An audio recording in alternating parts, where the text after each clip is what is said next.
পবিত্র ঈদ উল ফিতর উপলক্ষে আপনাদের জীবনে সুখ এবং শান্তি বয়ে নিয়ে আসুক। ঈদ মোবারক। আজ যে বাংলাদেশে ঈদ উল ফিতর অনুষ্ঠিত হচ্ছে, এই উপলক্ষে আবারও মুস্তাফিজুর রহমান ব্যাক করেছে বাংলাদেশে। দর্শক, ঈদ উপলক্ষে বাংলাদেশে আসা মুস্তাফিজুর রহমান কি চেন্নাইয়ের পরবর্তী ম্যাচ খেলতে পারবেন? জানতে হলে ভিডিওতে একটা লাইক দিয়ে সম্পূর্ণ ভিডিওটি দেখতে থাকুন। দর্শক, 30টি সিয়াম সাধনার পর অবশেষে আজ বাংলাদেশে পালিত হচ্ছে পবিত্র ঈদ উল ফিতর। আর সেই উপলক্ষে চেন্নাই সুপার কিংসের একাদশ ছেড়ে গতকাল বিকালের বিমান ধরে বাংলাদেশে পাড়ি দিয়েছেন মুস্তাফিজুর রহমান।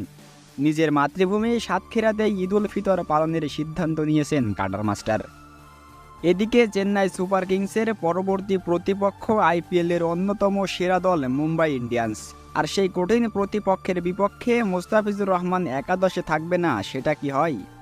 হ্যাঁ প্রিয় দর্শক, ঈদ উল ফিতর শেষ করে আগামী 12ই এপ্রিল আবারও ভারতের উদ্দেশ্যে বিমান ধরবেন মুস্তাফিজুর রহমান এবং 15ই এপ্রিল মুম্বাই ইন্ডিয়ান্সের বিপক্ষে তিনি অবশ্যই খেলবেন।